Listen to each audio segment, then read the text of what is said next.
Shalom and welcome to 2 Minutes of Torah. This year is entitled, What is Freedom? We talk about Pesach, Zman Chiritenu, time of freedom. Many ask, what does that mean, freedom?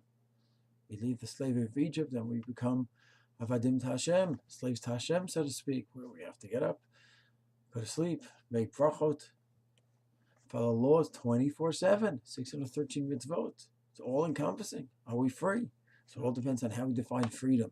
If freedom is defined as in the 1960s Woodstock, you're free to do whatever you feel.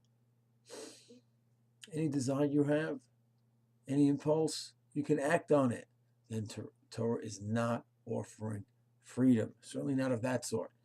The Torah is offering another kind of freedom. I'd like to mention two aspects of what this freedom is. One, right, Tversky and Zagada, and I'll discuss this as well, is freedom from one's vices, from his desires, temptations. A person who goes ahead has anger issues.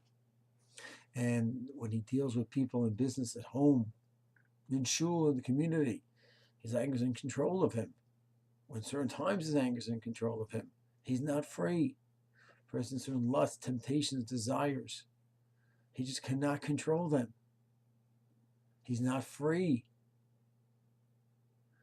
The Torah gives you a system, Tayag Mitzvah, which hopefully, if you use the system properly and you grow through the system properly, then you'll have a desire to eat. You know, the appetitive desires, the sexual desires. You might even have a feeling to get angry as well. That's normal. But you won't act on it. You'll be in control of it. You'll learn how to control and harness the desires. Then you'll truly be free. Will you have to get up at a certain time? Will you be restricted in what you eat? Will you have to daven at certain times? Yes. You won't be free to do whatever you feel. But you'll be free to be in control of how you deal with your feelings. That's one aspect of Chayritenu. And another aspect of Chayritenu I'd like to mention is free from the gut. When we go ahead and we try to explore an area, we go ahead and we make an opinion based on gut reactions without even realizing it. We may realize it, and whether we think that's MS, that's truth. I know it's right. Go ahead and you see a person. Yeah, that person's a bad guy. Oh, that person's an amazing guy. You're exploring an area in halacha and Torah and hashkafa. Right away, we have our reaction.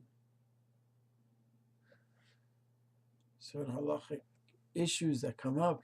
We cut a food on Pesach with a knife that's chametz stick. Of course, you can't eat that food. It's a chametz knife that you used by accident. I go ahead and I make kitnio bread, the same way I make matzah bread. And I can't eat a kidney. I can't go ahead and take corn and make cornbread out of it. Of course, it's also that's wait a second. How's corn going to be?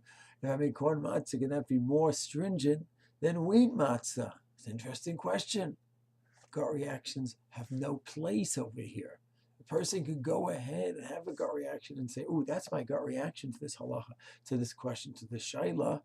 Let me put it aside and now explore."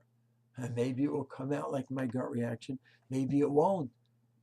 One final example. Years ago, it came out in the jury system in the States, which has its benefits to it.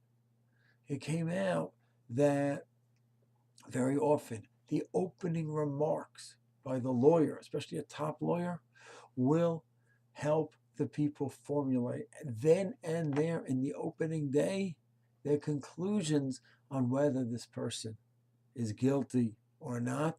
And then for the next days or weeks or months, all the information that they are receiving is already filtered through that initial conclusion that the people came to. Meaning, there's a gut reaction from day one based on the first few minutes, half hour, whatever, of the opening remarks from the top lawyer, and that's it.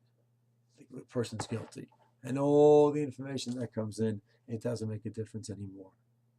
So a person that learns how to think properly, not go by his gut or her gut reaction, that's a form of freedom as well. And no system teaches that like Torah, where every area of halacha, Zeram, Moinish, Nashim, Nezikin, Kach, and Tars, any area is filtered through halachic thinking, where the gut is simply that it's a gut reaction which may be 100% accurate, 0% accurate, or somewhere in the middle. When a person can develop true understanding of himself, both in the area of temptations, desires, lusts, and vices, and in the area of how to think and analyze properly, that, in my opinion, is true freedom, which, of course, only the Torah truly can offer a person. Shalom.